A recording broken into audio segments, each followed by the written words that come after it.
Hello again, everyone. I have had a wonderful time recording the PAL series with you all. I'm Glanisha, and I'm with Family Network on Disabilities Pop-In Program, and we are back for the third installment of our Parents as Leaders series called Sharing Your Story.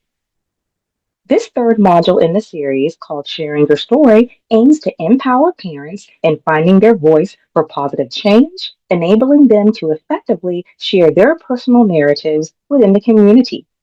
In this presentation, we will be addressing the comprehensive needs of both school and medical and mental health advocacy. Welcome, and I'm glad you're here with me. A little bit about our nonprofit agency. Family Network on Disabilities is a 501(c)(3) nonprofit organization, meaning we don't work for local, state, or federal agencies or schools.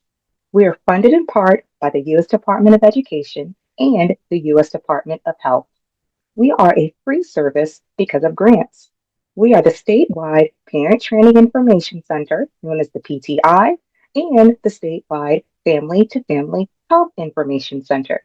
And I am known as a Parent Training Coordinator. We are family driven.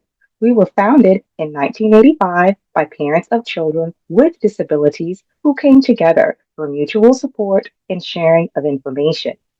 Family Network on Disabilities is a national network for individuals of all ages who may be at risk, have disabilities, or have special needs, and their families.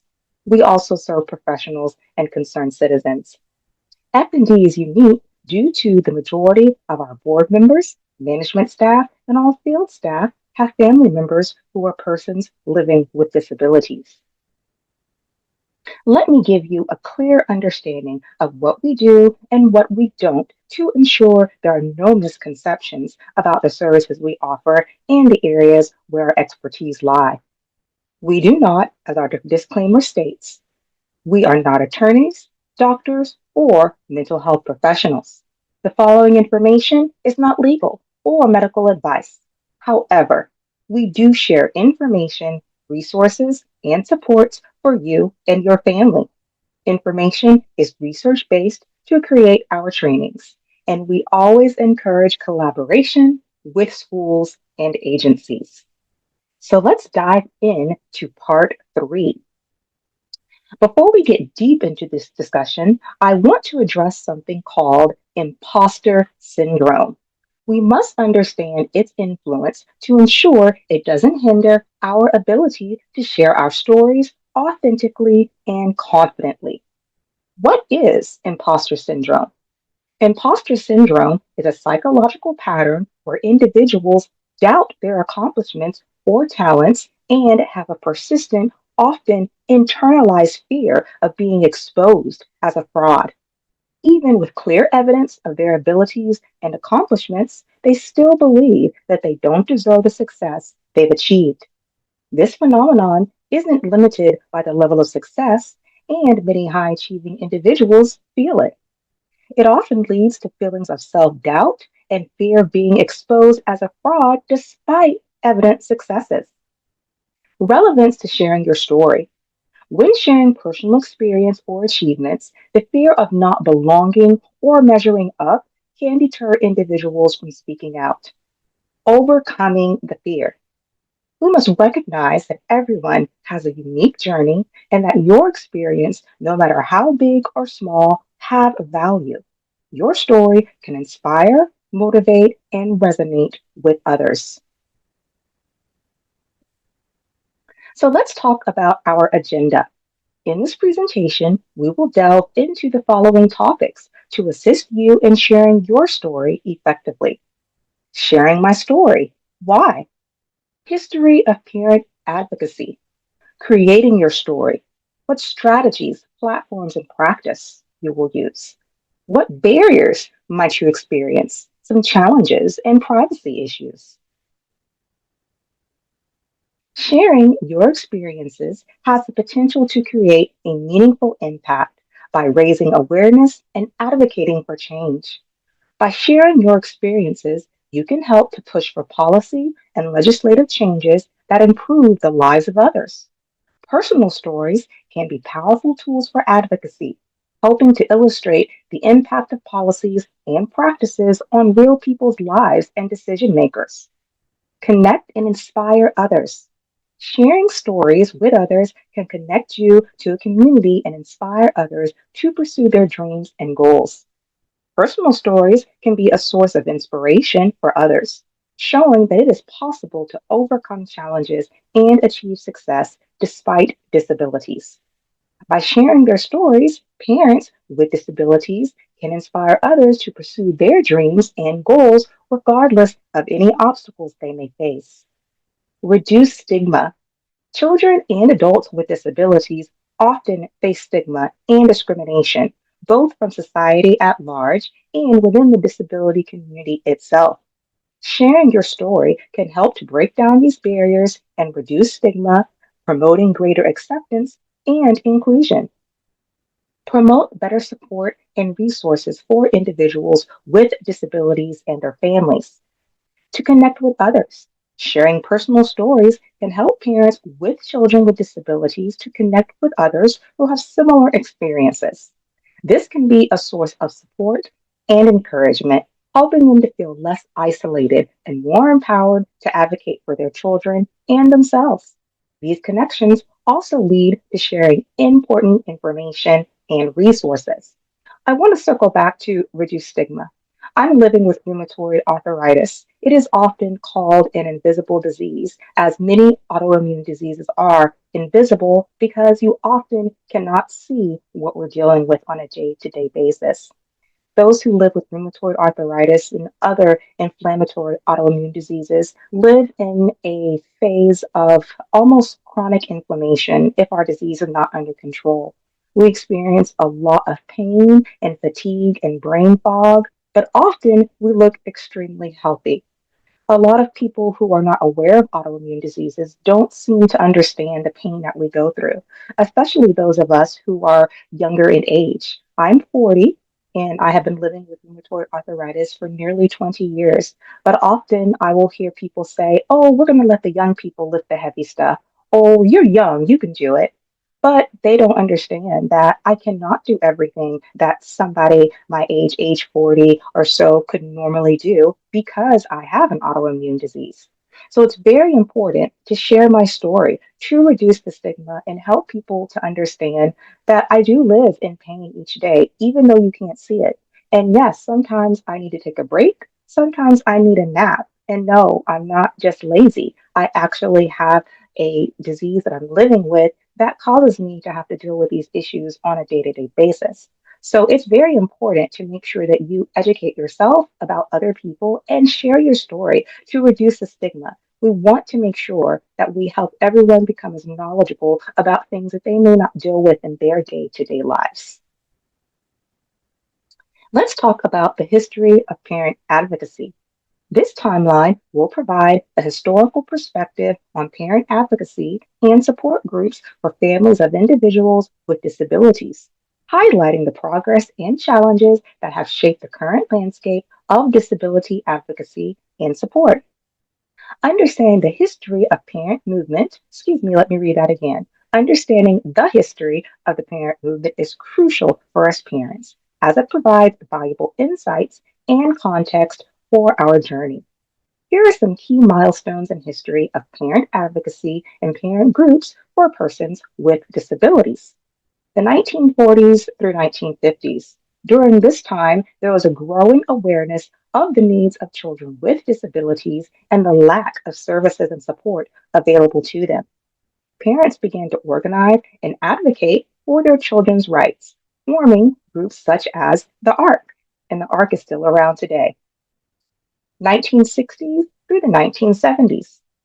The civil rights movement and the development of the disability rights movement brought greater attention to the rights of people with disabilities. Parents and children with disabilities became more involved in advocacy efforts, pushing for laws such as the Education for All Handicapped Children Act, now known as the Individuals with Disabilities Education Act, or IDEA, and the Americans with Disabilities Act, known as the ADA. Continuing on the timeline, we see a pivotal era in parent advocacy and support groups for families of individuals with disabilities. Here are some key milestones beginning in the 1980s. The 1980s through 1990s. Parent advocacy groups continued to grow in number and influence during this time, with organizations such as Parent to Parent USA and the National Parent Network on Disabilities, known as the NPND, forming to provide support and advocacy for families with disabilities. These groups help to promote family centered care and the importance of including families in the decision making process.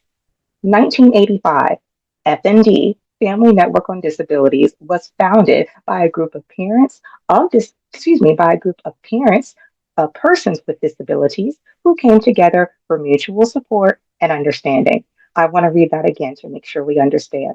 In 1985, FND, known as Family Network on Disabilities, was founded by a group of parents of persons with disabilities who came together for mutual support and information sharing. 2000s to the present. Parent advocacy and parent groups continue to play an important role in advocating for the rights of people with disabilities. These groups work to promote inclusion, access services and supports, and increased awareness of the needs of families with disabilities. They often provide, they also provide a supportive community for parents and families, helping to reduce the isolation and provide resources and information. Often, when you are dealing with a situation, you feel like you're the only one going through the situation, and you tend to feel isolated, or you might unintentionally isolate yourself. So, if you have a disability, or your child is living with a disability, or your loved one is living with a disability, it can be tempting to isolate yourself. But now, in this present age, we have so many different resources and agencies and social networks that you can connect with other people who are likely going through the exact illness that you're going through or the exact situation that you're going through. And you can find this support and care. And that person might be in another country, but you're connected through social media. So I just want to continue to encourage people to self advocate and don't unintentionally or intentionally isolate yourself because there are people out there who care and understand. Unlocking the power of storytelling is a transformative way to engage hearts and minds, making advocacy not just persuasive, but deeply resonant and impactful. By carefully crafting narratives that blend emotion, facts, and relatable characters, you can harness the art of storytelling to drive change and inspire action for your advocacy efforts. In the days before we had the radio and the television, people sat around and they told stories. Before embarking on the journey of writing your personal story, take a moment to consider three crucial elements. What is the purpose behind sharing your narrative? Consider the why. Whether it's resilience, personal growth, or a life changing event, having a clear focus will help you guide your storytelling. Research your audience beforehand to better understand their perspectives and potential biases. This is very important in any situation when you're speaking to a crowd of people. You need to know your audience. You need to know the type of people that you're speaking to, the age group of the people, the broad based belief system of the people. This will better help you tailor your story to that particular group. Tailor your message to the interests, concerns, and needs of your audience. Use appropriate language, tone, and examples that will resonate with your audience. Be aware of cultural or social differences that may impact how your story is received. The central theme that will guide and unify your storytelling. You establish a central theme and it becomes part of your personal story. Avoid unnecessary digressions that might distract or dilute the impact of your story. We call that going on a tangent or chasing a rabbit or rabbit hole. And so we want to make sure that we have a central theme that we don't shy away from. Or if we start shying away, we can bring ourselves back by saying, so our central theme is such and such. Share your story with local disability advocacy groups, schools, or community organizations to inquire about speaking opportunities. Attend events to network with other families and share your story. Seek out online forums or social media groups related to your topic to connect with other individuals and share your story. Facebook parent support groups. For F&D, we have support for families of children with disabilities in Florida. Share your story with medical and education teams and educators and policymakers. There are so many different people and different groups out there who want to hear your story. We just got to make sure that it is available for them. Plan a compelling structure with conflict, resolution, and takeaways. Writing a personal story that includes both conflict and resolution is essential as it adds depth and authenticity to the narrative, allowing the audience to connect emotionally and witness the transformative journey from adversary to triumph. Presenting challenges and obstacles that you overcome generates interest and investment in your narrative. Providing a satisfying conclusion or resolution leaves a lasting impact on your readers. Offering reflections and lessons learned provide valuable takeaways for your audience. We can craft a compelling and authentic narrative by reflecting.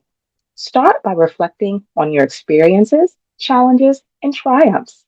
Identify the key events or moments that led to you sharing your story. Consider the time, place, and circumstances surrounding the events you wish to share. Determine your purpose and what you want your audience to learn or take away from your story. One thing that I share when I tell my story about being diagnosed with rheumatoid arthritis is I reflect on the different ages of my life.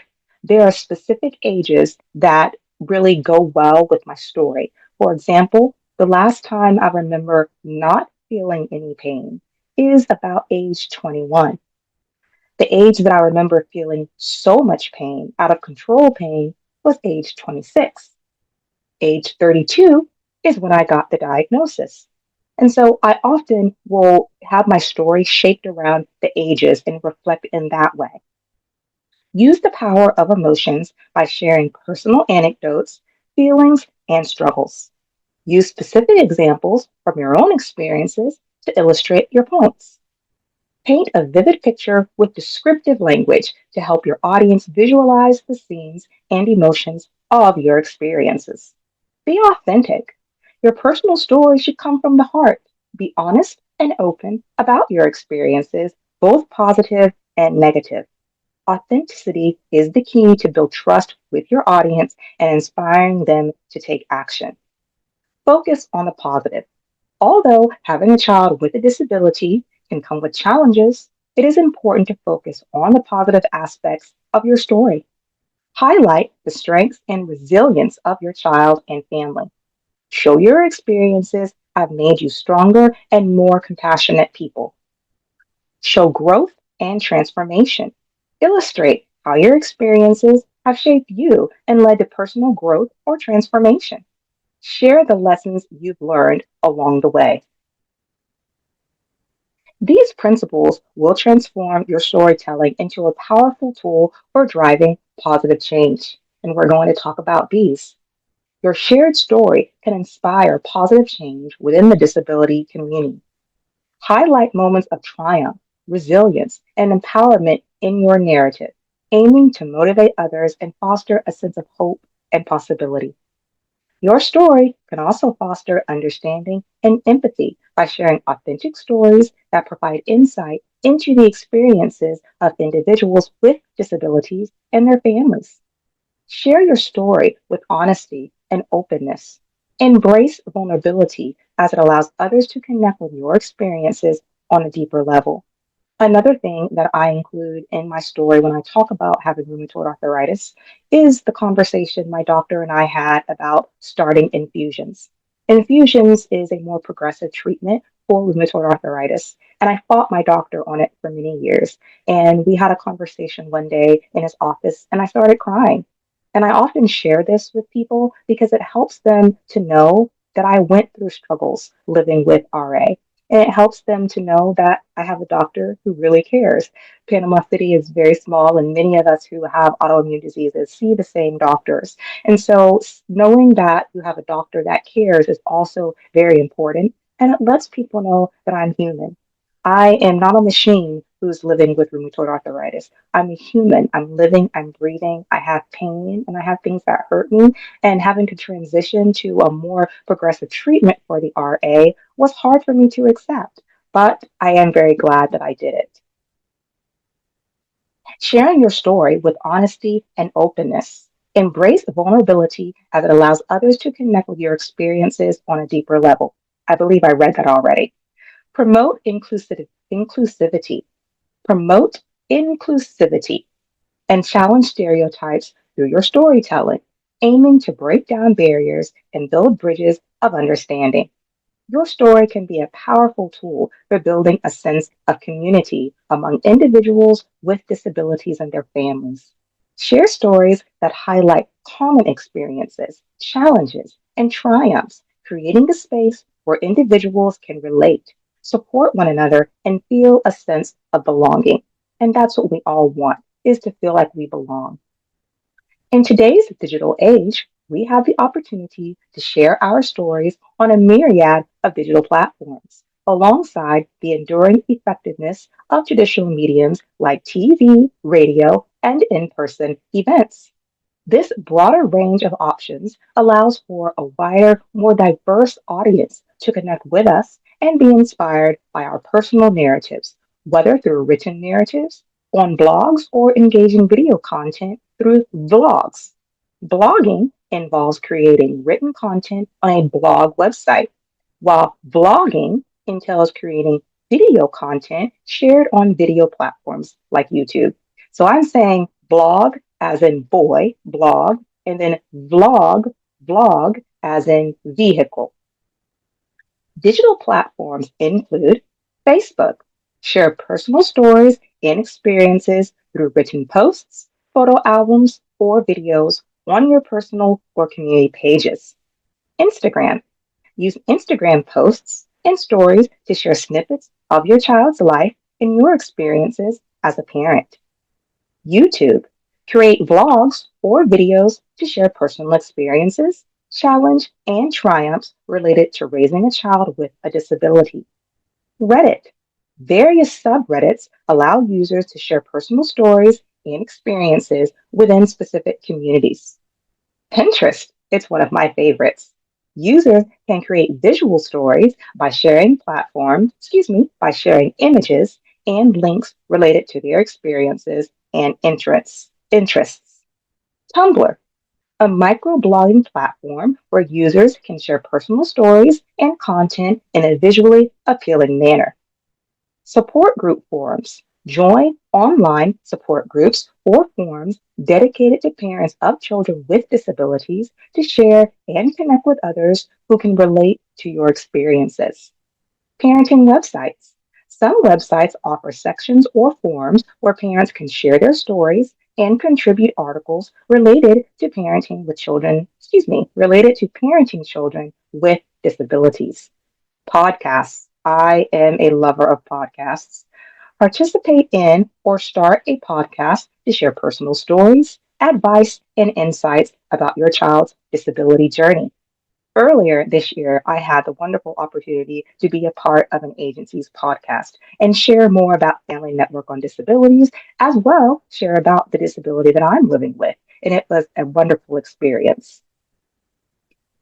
Here are some general places where you can find valuable information on how to construct your own personal story to share. Writing websites. Websites like Writer's Digest, The Right Practice, and DIY MFA often provide articles and resources on crafting personal stories and memoirs. Storytelling organizations. Organizations like the Moth and StoryCorps offer storytelling tips and resources for individuals looking to share personal narratives. Creative writing courses. Look for online creative writing courses on platforms like Coursera, Udemy, or Masterclass, which may include modules for constructing personal stories. Writing workshops. Check with local writing centers or libraries workshops focused on personal storytelling. In Bay County, I have seen this offered at our public library. Personal development blogs.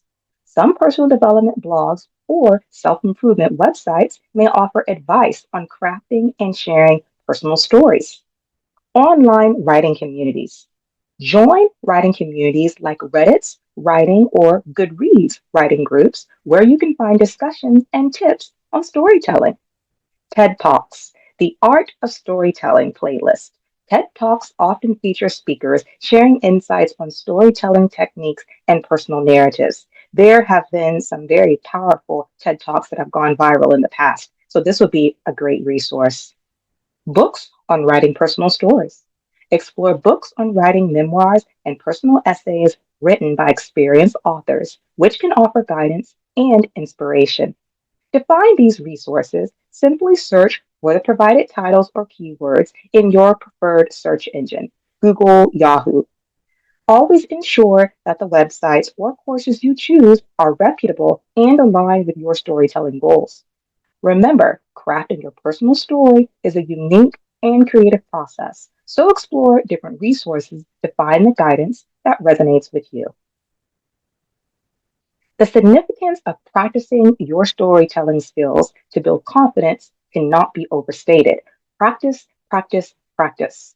As a singer, I'm a professional vocalist. My degree is in vocal performance.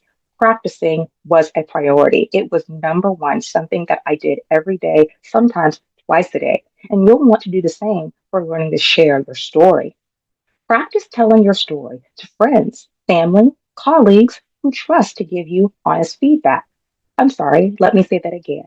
Practice telling your story to friends, family, or colleagues who you trust to give honest feedback. Be aware of your body language and tone when telling your story. Practice adapting your story to different audiences and platforms. Consider attending a storytelling workshop or taking a public speaking class to further develop your skills. One of the things that I like to make sure I can do is I want to make sure I have a story that I can share with adults and with children. So that might be a way that you can help yourself to diversify your storytelling is have your story, but have it written for adults and have it written for children. Watch public speaking on YouTube, TED Talks, etc. Remember that practice makes progress, and even small improvements can make a big difference. Consider recording yourself telling your story to help identify areas where you can improve your delivery and the impact of your story. When I was growing up and I was in college, my voice teacher, my first voice teacher, I loved him dearly, Rusty Garner, such a special man. He made me listen to myself sing after our recitals. I hated it. It was so hard at age 19 or really, I was 17, 18, and 19 when I started college. That was so hard to listen to myself. When I transferred to university, I was age 20 and it got better. And over the years, as I continued to study voice, I could more easily listen to myself. Now I can listen to myself with no problem and I can hear my mistakes and things that I need to improve or I can share in the successes when I've had a good recording. Creating a compelling advocacy story centered around disability can pose several challenges. Navigating language. Language and terminology around disabilities can be nuanced and change over time. Strive to use respectful and up to date language while avoiding stigmatizing terms. This is very important. Sensitivity and representation. Ensuring accurate and respectful representation of individuals with disabilities can be tricky. Avoid stereotypes and tropes and strive to depict the diversity within the disability community. Balancing empowerment and reality. While it's important to inspire and empower, it's equally critical and crucial to address the real challenges and barriers faced by people with disabilities without portraying them solely as victims. Complexity of issues. Disabilities encompass a wide range of conditions and experiences. Balancing depth and understanding with the need for simplicity in storytelling can be challenging. Let's talk about some more barriers. Consider the potential impact. Oh, let me say that again. Consider the potential impact on your family's privacy when sharing personal information. Very important. Consider the potential impact on your family's privacy when sharing personal information. Remember to use discretion when sharing personal information or details that could potentially identify your child or your family. Consult with your family and trusted professionals before sharing sensitive information. Your family member may not want you to give that much detail about the disability that they're living with. You want to share your story and share how it affects your life, but you want to be careful to make sure that your loved one does not feel exposed or disrespected. So that's going to be very important as you craft your story to include those people that you want to include in your story. Have a conversation with them as you're writing your story.